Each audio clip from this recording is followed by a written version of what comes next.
여러분께 여러분이 건강을 위해 매일 챙겨 먹고 있는 그 채소가 사실은 발기 능력과 남성의 정력을 떨어뜨릴 수 있다고 말한다면 여러분은 믿으시겠습니까? 아마 많은 분들이 고개를 저으며 채소가 어떻게 해로울 수 있나? 채소는 많이 먹을수록 무조건 좋은 것 아니냐? 라고 반문하실 것입니다. 하지만 안타깝게도 바로 그런 고정관념 때문에 수십 년 동안 적지 않은 사람들이 자신도 모르는 사이에 스스로의 생명력을 갉아먹고 있었습니다. 안녕하세요, 여러분. 저는 김치민입니다. 얼마 전 비가 부슬부슬 내리고 쌀쌀한 어느 날 아침이었습니다. 66세의 한 남성이 제 상담실로 들어왔습니다. 그는 고개를 깊숙이 숙이고 두 손을 꼭 맞잡은 채 가늘게 떨리는 목소리로 이렇게 말했습니다. 선생님, 저는 더 이상 제대로 된 남자가 아닙니다. 아내와는 마치 남처럼 살고 있습니다. 아내의 눈빛을 볼 때마다 저는 그저 부끄럽고 죄책감만 듭니다. 제가 그의 식습관과 생활 습관에 대해 묻자 그는 매일 채소를 아주 많이 먹고 기름진 고기는 거의 먹지 않으며 튀긴 음식에는 손도 대지 않는다고 했습니다. 그는 자신이 매우 건강하게 살고 있다고 굳게 믿고 있었습니다. 그러나 대화를 나누면서 바로 그가 늘 먹던 채소들로부터 진짜 문제가 서서히 드러나기 시작했습니다. 그리고 오늘 이 영상에서 저는 아주 적은 수의 전문가들만이 감히 명확히 말하는 진실을 공개하려 합니다. 50세 이후 많은 남성들의 성기능을 조용히 약화시키고 있는 위험한 채소 3가지가 있으며 특히 이 중 하나는 거의 모든 사람이 매일 먹고 있는 것입니다. 반대로 다른 3가지 채소는 올바르게 섭취하면 혈액순환을 돕고 테스토스테론을 개선하며 발기력을 자연스럽게 좋게 만들어줄 수 있습니다. 비싼 약도 아니고 위험한 수술도 아닙니다. 해답은 바로 여러분의 부엌 속에 이미 있는 것들입니다. 만약 여러분이 자신의 몸이 예전보다 약해지고 정력이 떨어졌다고 느끼면서도 그것을 그저 나이 탓이라며 운명처럼 받아들이고 싶지 않다면 부디 끝까지 남아서 제 말을 들어주십시오. 어쩌면 여러분이 찾고 있는 그 해답은 바로 오늘 저녁 여러분의 식탁 위에 있을지도 모릅니다. 본격적으로 시작하기 전에 여러분은 지금 어디에서 이 영상을 보고 계신가요? 댓글로 남겨주세요. 여러분과 더 가까이 소통하고 싶습니다. 자, 이제 시작해 보겠습니다. 어떤 채소가 좋고 어떤 채소가 해로운지 구체적으로 말씀드리기 전에 특히 50세 이후 남성의 생리 기능에 대한 아주 기본적인 과학적 기초를 먼저 이해하셔야 합니다. 사실 한 남성의 생리 기능은 이유 없이 자연스럽게 사라지는 것이 아니라 3가지 주요 생물학적 기둥에 의해 지탱되고 있습니다. 이 3가지 기둥 중 하나만 약해져도 생리 기능은 곧바로 문제가 생기기 시작합니다. 첫 번째 기둥은 별표 테스토스테론 별표입니다. 이것은 가장 중요한 남성 호르몬으로 성욕, 발기 능력, 근육의 힘, 골밀도, 기억력, 그리고 남성의 자신감까지 직접적으로 결정합니다. 보통 35세 이후부터 테스토스테론은 자연스럽게 감소하기 시작하며 평균적으로 매년 약 1에서 2%씩 줄어듭니다. 이 수치는 작아 보일 수 있지만 20년 이상 지속적으로 감소하게 되면 60세에 이르러서는 전성기 대비 약 60% 정도만 남는 경우가 매우 많습니다. 두 번째 기둥은 별표 혈액순환 별표입니다. 남성의 그 부위에는 뼈도 없고 스스로 단단해질 수 있는 근육도 없습니다. 발기는 전적으로 혈액이 해면체로 충분히 공급되느냐에 달려 있습니다. 혈관이 아직 부드럽고 탄력이 좋으며 혈류가 원활하게 흐르면 발기는 자연스럽게 일어납니다. 그러나 나이가 들수록 동맥경화, 고지혈증, 고혈압의 위험이 함께 증가합니다. 혈관벽은 점점 딱딱해지고 좁아지며 혈액순환은 어려워집니다.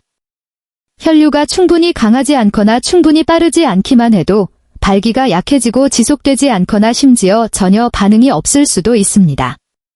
세 번째 기둥은 별표 신경계와 세포에너지 별표입니다. 반응이 일어나려면 뇌가 먼저 자극 신호를 보내야 하고 그 신호가 신경계를 통해 아래쪽 기관의 혈관까지 전달되어야 합니다.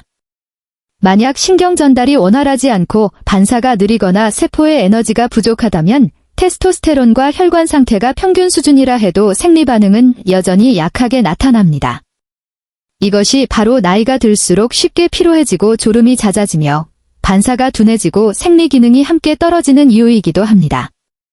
중요한 것은 일부 채소는 올바르게 섭취하면 이 세 가지 기둥 모두를 자연스럽게 도울 수 있다는 점입니다.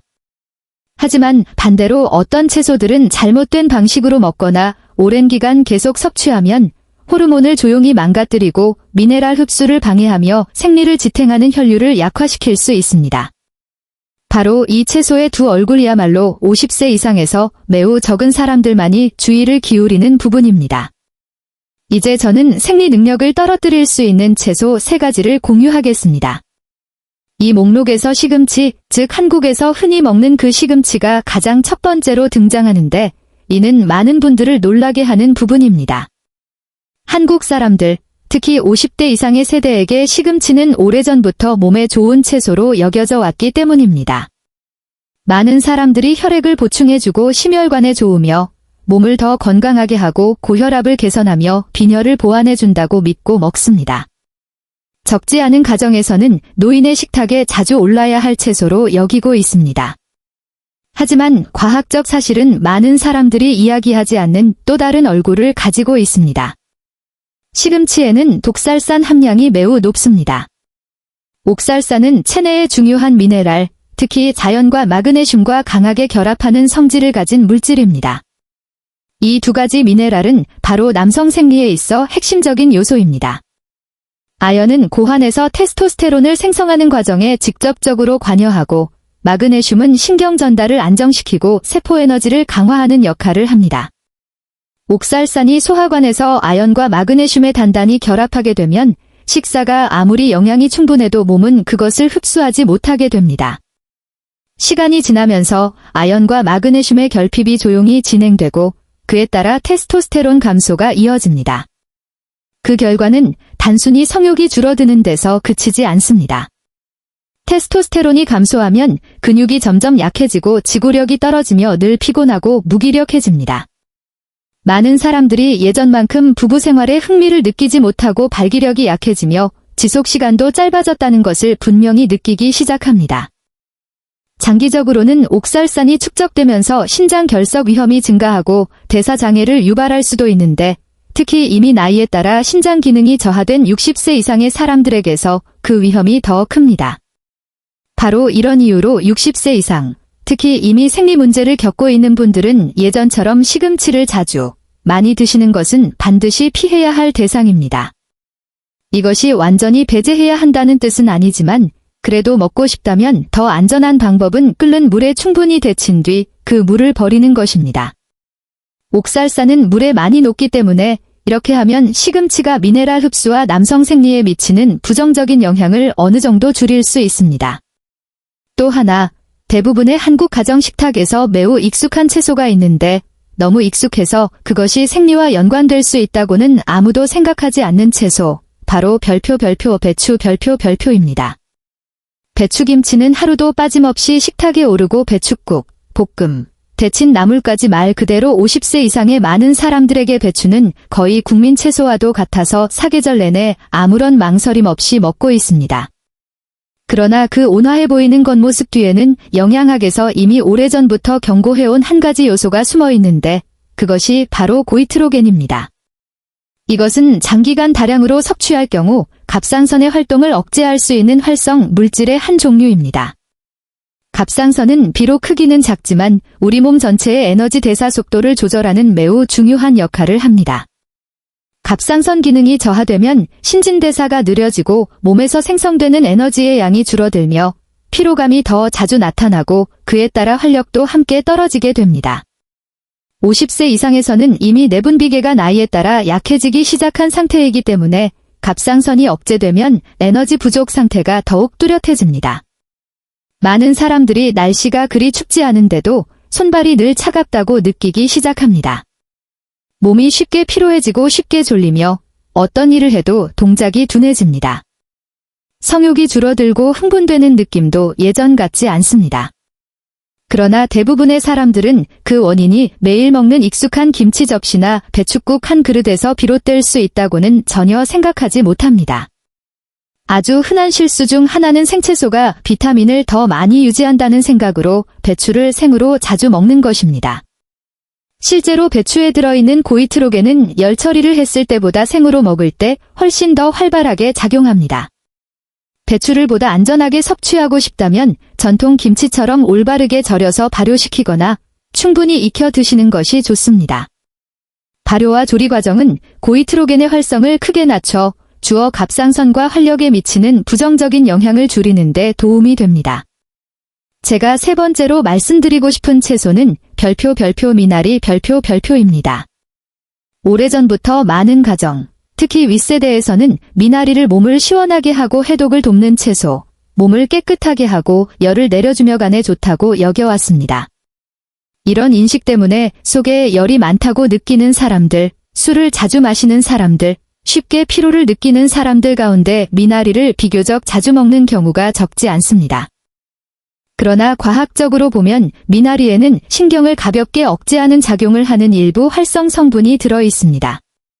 젊은 사람의 경우 가끔 먹는 정도라면 거의 뚜렷한 문제가 나타나지 않습니다. 하지만 50세가 넘으면 신경계의 민첩성이 예전보다 떨어진 상태이기 때문에 이런 억제 성분을 지속적으로 섭취할 경우 성적 신경 신호의 전달 과정에 직접적인 영향을 줄 수 있습니다. 여러분이 기억하셔야 할 점은 발기가 일어나기 위해서는 반드시 뇌가 신경계를 통해 생식기의 혈관으로 신호를 보내야 한다는 것입니다. 이 전달 경로가 느려지면 발기는 훨씬 더 어려워집니다. 실제로 미나리를 자주 먹은 뒤 일정 시간이 지나면서 발기가 잘 되지 않거나 발기는 되지만 오래 유지되지 않고 중간에 금방 꺼져버리는 현상을 경험하는 사람들도 적지 않습니다. 고령자에게서는 이러한 영향이 지속적인 졸음, 둔해진 반사, 예전만큼 또렷하지 않은 두뇌 상태로 더욱 뚜렷하게 나타납니다. 많은 사람들은 이를 단순히 노화나 수면 부족 탓으로만 여기지만 정작 자신의 일상 식사 속에 신경계의 활동을 늦추는 요소가 들어있다는 사실은 알지 못하는 경우가 많습니다. 저혈압이 있는 사람들과 이미 생리기능에 문제가 있는 사람들은 이 채소를 더욱더 제한하는 것이 좋습니다. 미나리는 혈압을 낮추고 가벼운 진정작용을 하는 성질이 있어 많이 섭취할 경우 저혈압, 어지럼증, 피로감이 더욱 뚜렷해질 수 있으며 동시에 생리기능도 더 약해질 수 있습니다. 특히 위험한 것은 해독을 목적으로 생미나리를 즙으로 갈아 마시는 습관입니다. 생으로 착즙할 경우 신경을 억제하는 활성 성분이 거의 그대로 유지된 채 고농도로 몸속에 들어가게 되어 익혀 먹었을 때보다 훨씬 강한 영향을 미치게 됩니다. 50세 이상에게는 이 습관이 매우 해로울 수 있지만 이를 인식하지 못하는 경우가 많습니다. 이쯤에서 여러분이 자신의 일상적인 식단을 한 번만 되돌아본다면 적지 않은 분들이 깜짝 놀라실지도 모릅니다. 시금치는 보혈에 좋다고 생각했고 배추는 빠질 수 없는 국민 채소이며 미나리는 몸을 시원하게 하고 해독해준다고 여겨왔습니다. 이 세 가지 채소는 많은 사람들의 인식 속에서 모두 건강한 식생활의 상징이었습니다. 그러나 제가 방금 말씀드린 내용들을 통해 보셨듯이 잘못된 방식으로 지나치게 자주 그리고 수년간 계속해서 섭취할 경우 바로 이 채소들이 오히려 테스토스테론을 조용히 약화시키고 혈액순환을 더디게 하며 신경계를 억제하는 등 남성 생리의 세 가지 가장 중요한 기둥을 무너뜨릴 수 있습니다. 더욱 무서운 점은 이러한 저하가 갑자기 나타나는 것이 아니라 아주 천천히 조금씩 진행되어 알아차렸을 때에는 이미 활력이 눈에 띄게 약해져 있다는 것입니다.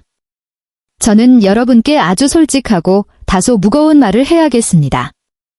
만약 우리가 이 세 가지 채소를 예전과 같은 습관으로 매일 계속 먹고 수년 동안 아무런 조절도 하지 않는다면 이후에 아무리 많은 보약이나 건강기능식품, 정력제를 더 먹는다 해도 뿌리부터 깎여나간 활력을 되살리기는 매우 어렵습니다. 그 이유는 문제의 근본이 나중에 먹는 알약에 있는 것이 아니라 바로 매일의 식습관 그 자체에 있기 때문입니다. 그러나 너무 비관하실 필요는 없습니다. 자연에는 언제나 공평한 법칙이 있습니다. 어떤 채소는 활력을 조용히 약화시킬 수 있지만 반대로 매우 흔하고 값도 저렴한 채소들 가운데에는 혈액순환을 돕고 체내에서 테스토스테론 생성을 더 원활하게 하며 발기력을 자연스럽게 개선해주는 채소들도 분명히 존재합니다. 그리고 바로 이어서 50세 이상의 분들이 일상 식사 속에서 충분히 실천할 수 있는 활력을 강하게 회복시켜주는 채소 3가지를 하나씩 자세히 알려드리겠습니다. 활력 회복 채소 그룹에서 제가 가장 먼저 말씀드리고 싶은 채소는 바로 별표 양파의 별표입니다. 많은 분들은 양파를 그저 요리의 향과 단맛을 더하는 양념 채소 정도로만 여깁니다. 그러나 50세 이후, 특히 60세가 넘은 남성에게 양파는 많은 영양학자들로부터 매우 특별한 이름으로 불립니다. 바로 중장년 남성의 인삼입니다. 다소 과장처럼 들릴 수도 있지만 양파의 성분과 실제 작용을 자세히 살펴보면 왜 그렇게 높은 평가를 받는지 충분히 이해하실 수 있습니다. 양파에는 남성 생리에 중요한 2가지 핵심 활성 성분이 들어 있습니다. 첫 번째는 강력한 항산화 물질인 퀘르세틴입니다. 두 번째는 황을 함유한 화합물, 즉 설퍼 성분입니다. 퀘르세틴은 고환 세포를 활성산소로부터 보호해주어 테스토스테론 생산 과정이 보다 안정적으로 이루어지도록 돕습니다. 또한 설퍼 화합물은 혈관을 확장시키는 작용을 하여 생식기로 가는 혈류를 더 원활하게 만들어줍니다. 테스토스테론이 지원되고 혈관이 확장되면 약에 의존하지 않아도 발기력이 자연스럽게 개선될 수 있습니다. 이러한 효과는 단순한 민간요법 차원이 아니라 여러 연구를 통해서도 관찰되었습니다.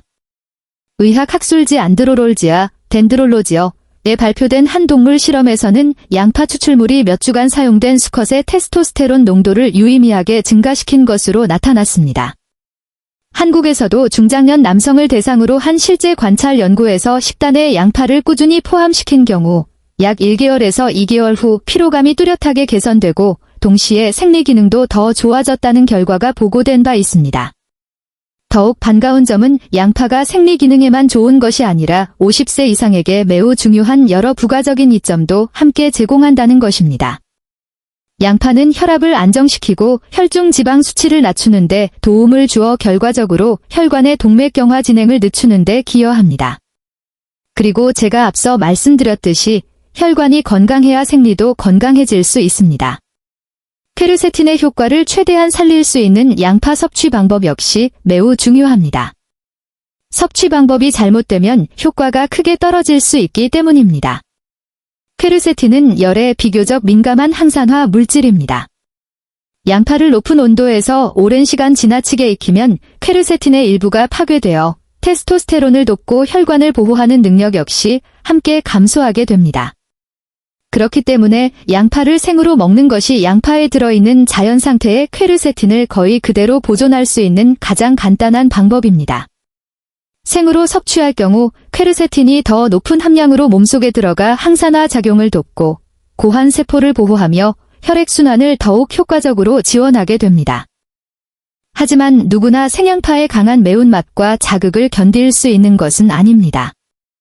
특히 위장이 약한 60세 이상의 분들에게는 더욱 그렇습니다. 이럴 때는 식초에 절이는 방법이 아주 적절합니다. 양파의 껍질을 벗겨 얇게 썰어 깨끗한 유리병에 넣고 쌀 식초나 사과 식초를 양파가 완전히 잠길 정도로 부어주기만 하면 됩니다. 약 12시간에서 24시간 정도 지나면 섭취할 수 있습니다. 식초는 매운맛과 자극을 한층 부드럽게 해주면서도 퀘르세틴은 대부분 그대로 유지해줍니다. 또한 식초의 약한 산성 환경은 양파의 소화를 돕고 더부룩함이나 트림 같은 증상을 줄여주는 데도 도움이 됩니다. 또 다른 좋은 방법은 생양파를 올리브유와 함께 섭취하는 것입니다. 올리브유는 지방에 잘 녹는 활성 성분들의 장내 흡수를 더 잘 되도록 도와주고 동시에 위점막을 보호하는 완충 역할을 해주어 속쓰림이나 불편함을 줄여줍니다. 이 방법은 많은 고령층이 실제로 활용하고 있으며 생양파를 그냥 먹는 것보다 훨씬 편안하다고 느끼는 경우가 많습니다. 양파가 아무리 몸에 좋아도 적당한 양을 지키는 것이 가장 중요하다는 점을 꼭 기억하셔야 합니다. 하루에 작은 것 1개, 많아도 중간 크기 2개 정도면 충분합니다. 장기간 과도하게 섭취할 경우 위 점막 자극, 복부 팽만, 소화 불량을 유발할 수 있고 심한 경우 많은 활성 성분을 처리하느라 오히려 몸이 더 피로해질 수도 있습니다. 발기력을 돕는 두 번째 채소로 제가 여러분께 소개하고 싶은 것은 바로 부추입니다. 많은 사람들에게 부추는 그저 향이 강한 채소로 주로 간이나 달걀, 고기와 함께 볶아 먹는 정도로만 인식됩니다. 그러나 동양의 전통의학과 현대 영양학 모두에서 부추는 몸을 따뜻하게 하고 기혈의 순환을 돕는 식품으로 분류되며 특히 중년 이후 남성의 생리에 매우 좋은 채소로 평가받고 있습니다. 부추에는 마늘에도 들어있는 알리신이라는 활성 성분이 함유되어 있는데 이 물질은 혈관을 확장시키고 혈액순환을 개선하는 데 뛰어난 작용을 합니다. 또한 부추는 신경계와 에너지 대사에 매우 중요한 비타민 B6가 풍부합니다. 혈관이 더 잘 확장되면 음경으로 공급되는 혈액의 양도 증가하게 되고 그 결과 발기가 더 쉽게 일어나고 더 오래 유지될 수 있습니다. 50세 이후에는 혈관벽이 시간에 따라 점점 딱딱해지기 시작하기 때문에 이러한 부추의 작용은 더욱 중요한 의미를 갖습니다. 부추를 꾸준히 식사에 포함시킨 많은 사람들은 일정 시간이 지나면서 비교적 뚜렷한 변화를 느꼈다고 말합니다. 자극이 있을 때 발기가 더 빠르게 이루어지고 강도도 좋아지며 유지 역시 이전보다 길어졌다는 것입니다. 특히 동맥경화가 있거나 혈중 지방 수치가 높거나 손발이 차가운 증상이 있는 사람들, 즉 말초 혈액순환에 문제가 있는 분들에게서 그 효과가 더욱 뚜렷하게 나타납니다. 혈액순환이 나쁘면 생리기능은 거의 확실하게 저하되기 마련인데 부추는 바로 이 취약한 부분을 직접적으로 개선해주는 도움을 줍니다. 60세 이상에게도 안전하면서 생리보조 효과를 제대로 살릴 수 있는 부추 섭취법은 선택 단계부터 조리까지 약간의 세심함이 필요합니다. 부추를 고를 때는 잎이 싱싱하고 고두며 짙은 녹색을 띠고 짓무르지 않았고 이상한 냄새가 나지 않는 것을 우선적으로 선택해야 합니다. 맛있는 부추는 잎이 너무 두껍지 않고 적당히 가늘며 밑동이 하얗고 신선하고 미끌거리지 않습니다. 너무 굵고 잎이 두껍거나 연한 녹색을 띠는 부추는 보관기간이 오래되었거나 화학 비료를 많이 사용해 재배한 경우가 많아 냄새가 더 자극적이고 맛도 떨어집니다. 구입한 후에는 부추를 흐르는 물에 부드럽게 씻어주되 수용성 활성 성분이 빠져나갈 수 있으므로 오래 담가 두지는 않는 것이 좋습니다. 가장 좋은 조리법은 중간 정도의 불에서 짧은 시간 동안 빠르게 볶아 막 익을 정도에서 불을 끄는 것입니다. 너무 오래 조리하면 부추에 들어있는 알리신과 비타민 B6가 상당 부분 파괴되어 혈관 확장과 혈액순환을 돕는 효과가 크게 떨어집니다. 볶을 때는 기름을 적당량만 사용하여 음식이 느끼해지거나 속이 더부룩해지지 않도록 하는 것이 좋습니다. 부추는 살코기, 달걀, 생선과 함께 먹기에 매우 잘 어울립니다. 이러한 조합은 소화를 더 쉽게 도와줄 뿐만 아니라 혈액 생성과 에너지 회복에 필요한 단백질과 미네랄을 충분히 공급해줍니다. 특히 부추와 달걀을 함께 먹는 것은 동아시아 요리에서 매우 익숙한 방식으로 맛도 좋고 남성의 활력을 돕는 데에도 매우 효과적입니다. 그러나 부추를 생으로 너무 많이 먹는 것은 피해야 합니다. 부추는 성질이 따뜻하고 향이 강하기 때문에 생으로 자주 먹을 경우 속이 쉽게 더워지고 위장을 자극하며 더부룩함이나 트림을 유발할 수 있습니다. 특히 소화 기능이 약한 고령층에서는 이런 증상이 더 쉽게 나타납니다. 부추는 일주일에 약 3회에서 4회, 한 번에 적당한 양으로 섭취하는 것이 안전하며 짧은 기간에 몰아서 먹는 것보다 훨씬 좋은 효과를 가져옵니다. 세 번째 채소이자 가장 저렴하고 구하기 쉬우면서도 가장 많이 과소평가받는 채소는 바로 별표입니다. 많은 사람들에게 마늘은 단지 요리할 때 비린내를 제거하는 양념 정도로만 여겨집니다. 하지만 현대의학에서는 마늘을 심혈관과 혈액순환에 매우 강하게 작용하는 자연의 약으로 보고 있으며 혈액순환이 좋아야 생리기능 역시 개선될 수 있는 기초가 마련된다고 평가합니다. 마늘에서 가장 중요한 활성 성분은 알리신입니다. 이는 마늘 특유의 매운 향을 만들어내는 물질이면서 동시에 혈중 지방을 낮추고 혈관을 깨끗하게 하며 동맥경화를 줄여주는 성분입니다. 혈중 지방이 감소하면 혈관의 내강이 넓어지고 혈액이 더 잘 흐르게 되며 성적 자극 시 음경으로 가는 혈류의 양도 더 충분하고 강해집니다. 바로 이러한 메커니즘 덕분에 많은 사람들이 발기 지속 시간이 길어지고 강도도 좋아지며 흥분감 역시 이전보다 더 뚜렷해졌다고 느끼게 됩니다. 마늘은 생리 기능에만 작용하는 것이 아니라 심장을 더 튼튼하게 하고 심근경색과 뇌졸중의 위험을 낮추며 뇌로 가는 혈류를 개선해 두뇌를 맑게 해주고 어지럼증과 현기증을 줄여주는 데에도 도움이 됩니다. 50세 이상의 사람들에게 이러한 전신적인 이점은 매우 중요합니다. 심장과 뇌가 건강해야 생리 기능도 회복될 기회를 가질 수 있기 때문입니다. 많은 사람들이 잘 모르는 매우 중요한 점은 마늘은 반드시 으깨거나 잘게 다진 뒤 약 5분에서 10분 정도 그대로 두었다가 섭취하거나 조리해야 한다는 것입니다. 그 이유는 생마늘 속의 알리신이 처음부터 강한 활성 형태로 존재하는 것이 아니기 때문입니다. 마늘이 으깨질 때 비로소 효소가 활성화되면서 알리신으로 전환됩니다. 마늘을 까자마자 곧바로 뜨거운 팬에 넣거나 바로 삼켜버리면 생성되는 알리신의 양이 매우 적어져 효과가 크게 떨어집니다. 충분히 으깨서 일정 시간 둔 뒤에는 그대로 식사와 함께 생으로 먹거나 샐러드에 섞어 먹거나 올리브유를 약간 섞어 소화를 돕는 방법도 좋습니다.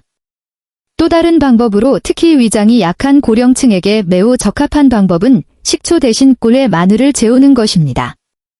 마늘의 껍질을 벗긴 뒤 가볍게 으깨어 10분에서 20분 정도 두어 알리신이 충분히 형성되도록 한 다음 깨끗한 유리병에 넣습니다.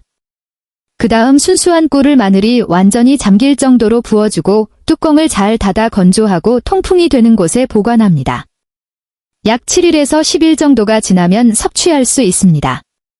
꿀은 성질이 따뜻하고 부드러워 마늘의 강한 매운 성질을 중화시켜주어 생마늘이나 식초에 담근 마늘보다 속쓰림이나 위 자극을 훨씬 덜 느끼게 해줍니다.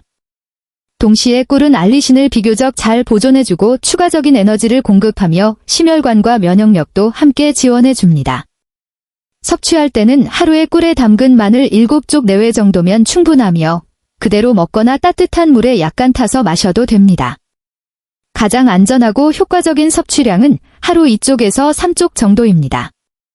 많이 먹으면 빨리 좋아질 것이라고 생각하며 한 번에 여러 쪽을 몰아서 먹는 것은 피해야 합니다. 고농도의 알리신은 위를 강하게 자극해 속쓰림, 메스꺼움, 심지어 복통을 유발할 수 있기 때문입니다. 특히 심한 위염이 있거나 위가 자주 아프고 위식도 역류가 있는 분들은 생마늘에 각별히 주의해야 합니다. 이런 경우에는 꿀에 담근 마늘이나 음식에 넣어 가볍게 익힌 마늘이 훨씬 더 안전한 선택이 됩니다.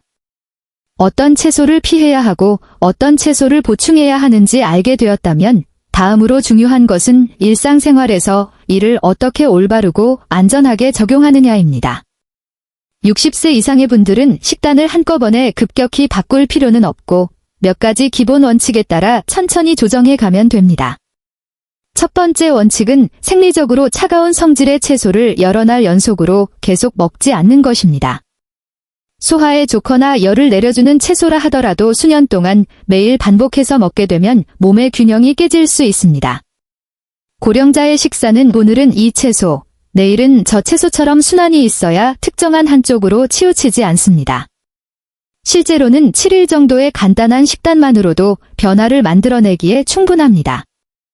예를 들어 일주일 동안 양파나 부추가 들어간 식사를 3번, 마늘이 들어간 식사를 2번 정도 배치하고 나머지는 중간 성질의 다른 채소들로 구성할 수 있습니다.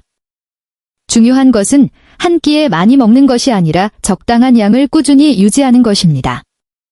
양파는 하루에 작은 것 1개 정도가 적당하고 부추는 일주일에 2-3번 가볍게 볶아 먹으면 충분합니다. 마늘은 하루 2-3쪽만으로도 혈관에 분명한 도움을 줄 수 있습니다. 이러한 채소들을 함께 활용할 때에는 흡수율을 높이고 자극을 줄이는 조리법에도 신경을 써야 합니다. 올리브유를 약간 곁들이면 퀘르세틴과 같은 항산화 성분의 흡수가 더 잘 됩니다. 특히 양파와 마늘은 식초에 절이면 매운 냄새가 줄어들고 위 자극이 완화되면서도 대부분의 유효 성분은 그대로 유지할 수 있습니다. 그러나 무엇보다 중요한 점은 과하게 사용하지 않는 것입니다. 많을수록 좋다는 생각으로 과도하게 섭취하면 오히려 역효과가 나기 쉽고 특히 원래부터 약해져 있는 고령자의 소화기에는 더 큰 부담이 될 수 있습니다. 제가 자주 보는 실수 중 하나는 마늘이나 양파가 생리에 좋다는 말을 듣고 짧은 기간 동안 매우 많은 양을 먹거나 심지어 생으로 마시는 경우입니다. 그 결과는 위통, 복부 팽만, 소화장애가 생기고 그러고는 먹어도 더 건강해지기는커녕 오히려 더 피곤해졌다고 불안해하는 것입니다. 사실 문제는 채소 자체에 있는 것이 아니라 너무 급하고 무리하게 사용한 방식에 있습니다. 그리고 한 가지 분명히 말씀드려야 할 점은 모든 사람이 의학적 상담 없이 임의로 이런 식단 조절을 해도 되는 것은 아니라는 것입니다. 중증 당뇨가 있어 인슐린이나 고용량 혈당 강화제를 사용하는 분들은 특히 주의해야 하는데 양파와 마늘 모두 혈당을 낮추는 작용이 있어 조절 없이 병용하면 저혈당을 유발할 수 있기 때문입니다.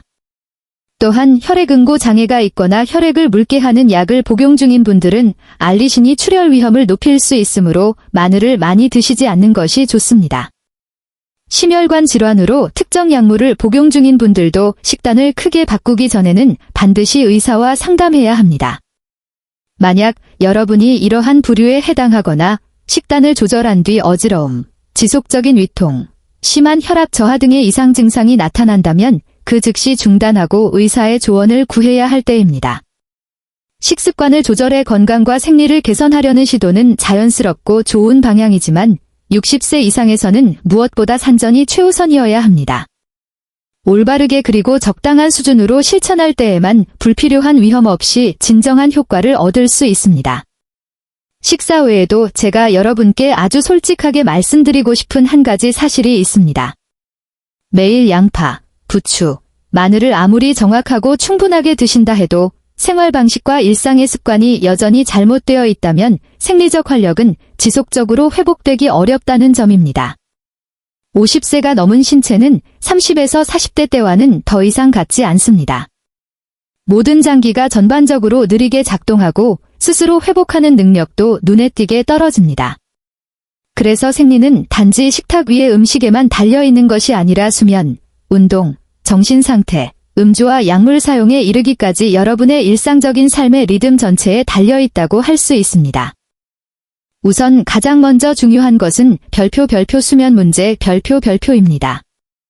60세 이상의 많은 분들이 잠을 깊이 자지 못하고 밤중에 자주 깨거나 너무 이른 새벽에 깬 뒤 다시 잠들지 못하는 경우가 많습니다. 침대에 누워있는 시간은 최소 7시간 이상인데도 아침에 일어나면 여전히 피곤하다고 느끼는 분들도 적지 않습니다. 여러분이 꼭 알아야 할 것은 테스토스테론이 가장 많이 생성되는 시간이 바로 깊은 잠을 자는 동안이며 특히 밤 10시부터 새벽 2시 사이라는 점입니다. 만약 자주 늦게 잠들고 잠이 얕고 끊기며 누운 채로 TV나 휴대전화를 밤늦게까지 보는 습관이 있다면 낮 동안 아무리 많은 보양 음식을 먹어도 부족해진 호르몬을 보충하기는 매우 어렵습니다. 시카고 대학교와 스탠퍼드 대학교의 여러 연구에 따르면 중년 남성이 며칠만 깊은 수면이 지속적으로 부족해도 테스토스테론 수치는 실제 나이보다 10년 이상 더 많아진 것과 비슷한 수준으로 떨어질 수 있다고 합니다. 따라서 활력을 유지하고 싶다면 가장 먼저 수면을 지켜야 합니다. 가능하다면 밤 11시 이전에 잠자리에 들고 잠들기 전에 강한 빛과 전자기기 사용을 줄이며 침실을 조용하고 시원하게 유지하는 것이 좋습니다. 수면만 개선되어도 많은 분들이 몸이 한결 가벼워지고 성욕도 서서히 돌아오는 것을 느끼게 됩니다. 그 다음은 별표 운동 별표입니다. 은퇴 이후 하루 종일 거의 앉아서만 지내는 분들도 적지 않습니다. 아침을 먹고 TV를 보며 앉아있고 점심 먹고 낮잠을 자고 오후에는 다시 차를 마시며 앉아있다가 밤에도 또 계속 앉아있는 생활이 반복됩니다. 이렇게 신체 활동이 부족해지면 혈액순환이 나빠지고 혈관은 더 빨리 딱딱해지며 혈당과 혈중 지방 수치도 쉽게 높아집니다. 혈액이 잘 순환되지 않으면 음경 역시 발기에 필요한 충분한 혈액을 공급받을 수 없습니다. 여러분이 꼭 힘든 운동을 하거나 과하게 달릴 필요는 없습니다. 매일 빠른 걸음으로 30분 정도 걷거나 간단한 스트레칭 혹은 집에서 가벼운 아령 운동만 해도 혈액순환은 눈에 띄게 좋아집니다. 하버드 대학교 연구에 따르면 중년 남성이 일주일에 최소 150분 이상 빠르게 걷는 경우 운동을 거의 하지 않는 사람들보다 발기장애 위험이 현저히 낮은 것으로 나타났습니다. 규칙적인 운동은 인슐린 민감도를 높이고 혈당을 안정시키는 데도 도움이 되어 결과적으로 생식기 혈관을 간접적으로 보호해줍니다.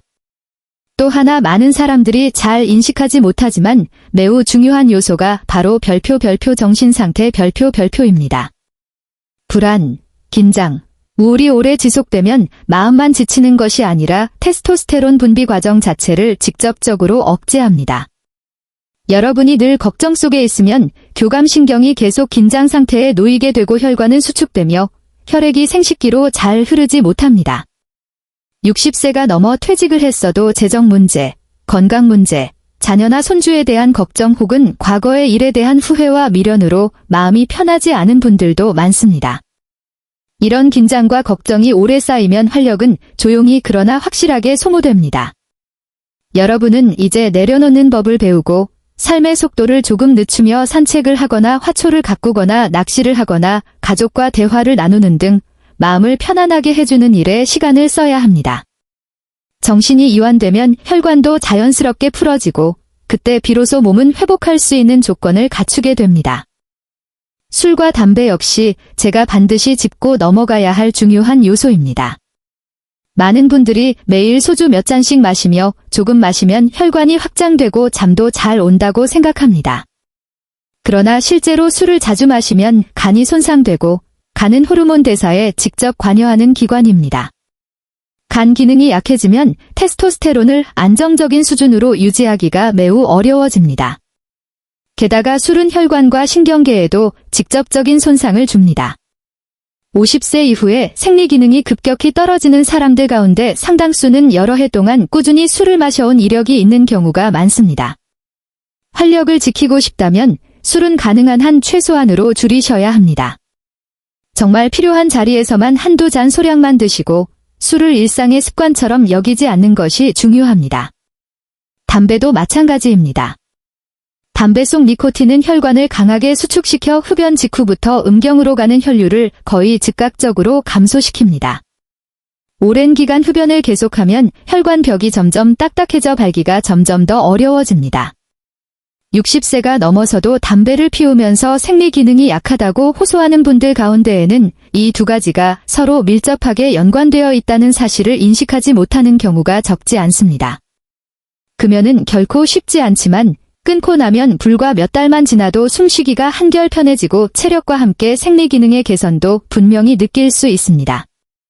또 하나 매우 중요한 것은 별표 약물 사용 습관 별표입니다. 60세 전후가 되면 많은 분들이 혈압약, 당뇨약, 심혈관 질환약을 복용하게 됩니다. 이들 약물 가운데 일부는 생리에 부작용을 일으켜 성욕을 떨어뜨리거나 발기를 어렵게 만들 수 있습니다. 더 위험한 것은 어떤 분들은 생리를 보충하고자 스스로 용량을 늘리거나 줄이거나 출처가 불분명한 건강기능식품을 추가로 복용하는 경우입니다. 이런 행동이 오히려 상태를 더 악화시키는 경우도 적지 않습니다. 만약 현재 복용 중인 약이 생리에 영향을 준다고 의심된다면 가장 올바른 방법은 담당 의사와 솔직하게 상의하여 조절하는 것이며 외부에서 임의로 발기 강화제를 시도하는 것은 절대 피해야 합니다. 마지막으로 아주 단순해 보이지만 영향력이 매우 큰 한 가지를 말씀드리고 싶습니다. 바로 별표 삶을 바라보는 태도 별표입니다. 60세가 넘은 많은 분들이 이제 내가 늙었으니 어쩔 수 없다. 약해지는 것이 당연하다는 생각에 자신을 가두고 스스로를 돌보는 일을 포기합니다. 그러나 현대과학은 인간의 몸이 어떤 나이에서도 올바른 자극만 주어지면 충분히 적응하고 개선될 수 있다는 사실을 이미 입증했습니다. 저는 65세가 훌쩍 넘은 분들 가운데에서도 식습관, 수면, 운동, 그리고 생각하는 방식을 바꾼 후 활력이 눈에 띄게 좋아지고 정신이 맑아지며 얼굴빛이 좋아지고 혈관 상태가 개선되고 혈압이 더 안정된 분들을 여럿 보아왔습니다.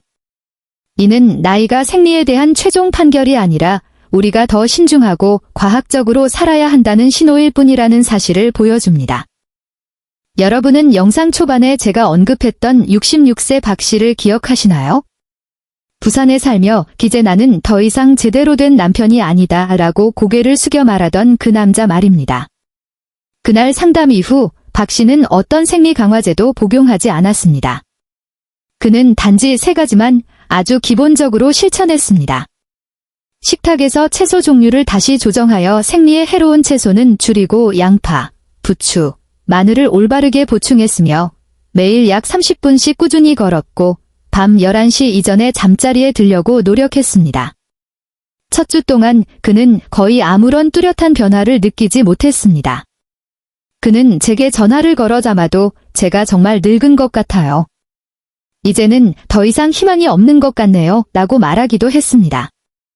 하지만 저는 조금 더 인내하라고 권했습니다. 약 5주째가 되자 그는 한 가지 다른 점을 느끼기 시작했습니다. 아침에 일어날 때 예전처럼 극도로 피곤하지 않았고 머리가 덜 무겁고 몸에 힘이 조금 더 생긴 것입니다. 두 번째 달로 접어들면서 그의 혈압은 더 안정되었고 담당 의사는 약의 용량을 일부 줄여주기까지 했습니다.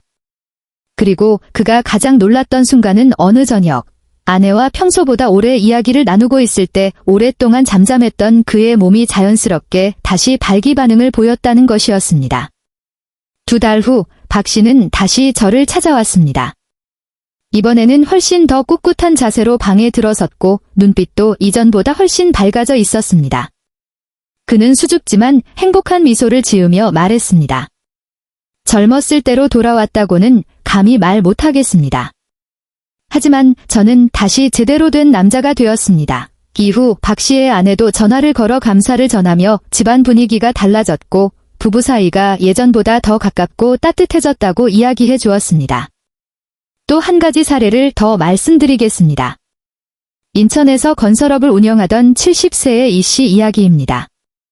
현역 시절 그는 매우 활동적이고 결단력 있는 사람이었으며 매일 새벽부터 밤늦게까지 일을 하던 사람이었습니다. 그러나 은퇴 후 2년 남짓이 지나면서 그의 건강과 활력은 매우 빠르게 떨어졌습니다. 그는 제게 이렇게 말했습니다. 먹는 것도 부족하지 않고 돈도 있고 시간도 있는데 몸은 늘 녹초이고 부부 생활은 거의 없는 수준입니다. 고지혈증이 있었고 혈압도 안정적이지 않았으며 특히 장기간 지속된 발기장애로 큰 고민을 하고 있었습니다. 그는 이미 여러 가지 비싼 보약과 건강기능식품을 시도해 보았고 어떤 것은 처음에는 조금 나아지는 것 같다가도 얼마 지나지 않아 다시 원래대로 돌아갔다고 했습니다. 제가 식단에 대해 자세히 묻자 그는 심혈관 질환과 고지혈증이 걱정되어 매일 거의 밥과 찐 생선, 그리고 아주 많은 삶은 채소만 먹고 있다고 했습니다. 그는 자신이 어떤 채소를 먹고 있는지는 거의 신경 쓰지 않고 채소는 다 몸에 좋은 것이라고만 생각하고 있었습니다. 이후 생리에 불리한 채소들을 줄이고 양파, 부추, 마늘을 올바르게 보충하며 매일 아침 꾸준히 걷고 잠도 더 일찍 자도록 조정한 뒤 약 2달이 지나자 이 씨는 변화를 느끼기 시작했습니다. 몸이 덜 피곤해졌고 정신이 또렷해졌으며 무엇보다도 그가 가장 놀랐던 것은 한때 완전히 사라졌다고 생각했던 생리적 반사가 다시 나타나기 시작했다는 점이었습니다. 세 번째 달이 되었을 때 그는 웃으며 이렇게 말했습니다. 여러 해 만에 처음으로 다시 내가 진짜 남자라는 느낌을 받았습니다. 이 이야기들은 기적이 아닙니다. 그저 올바르게 먹고 올바르게 살며 몸이 회복할 시간을 인내심 있게 준 결과일 뿐입니다. 하지만 바로 이러한 매우 일상적인 변화들이야말로 여러분께 가장 분명한 증거가 됩니다. 60세 이후에도 활력은 다시 돌아올 수 있다는 것 우탄, 올바른 방식으로 시작한다면 말입니다. 여러분, 여기까지 함께 오셨다면 각자의 마음속에는 이미 자신의 몸, 건강, 그리고 활력에 대해 아주 많은 생각들이 떠올랐을 것이라 믿습니다. 활력의 저하는 노화의 형벌도 아니고 남자의 삶이 끝났다는 표시도 아닙니다. 그것은 수십 년 동안 쌓여온 아주 작은 습관들의 결과일 뿐입니다. 식습관, 수면 습관, 운동 습관, 걱정하는 방식, 그리고 스스로를 대하는 태도까지 말입니다. 그리고 가장 중요한 사실은 원인이 습관에서 비롯되었다면 우리는 또한 습관으로 그것을 바꿀 수 있다는 점입니다. 노년은 포기하는 시기가 아닙니다. 노년은 우리가 더 천천히, 더 신중하게, 그리고 더 지혜롭게 자신의 몸과 함께 살아가는 시기일 뿐입니다. 60대, 70대, 심지어 그 이상에서도 식생활과 수면, 삶의 방식을 바꾼 뒤 잃어버린 줄 알았던 체력과 자신감, 그리고 삶의 기쁨을 되찾은 분들이 정말 많습니다.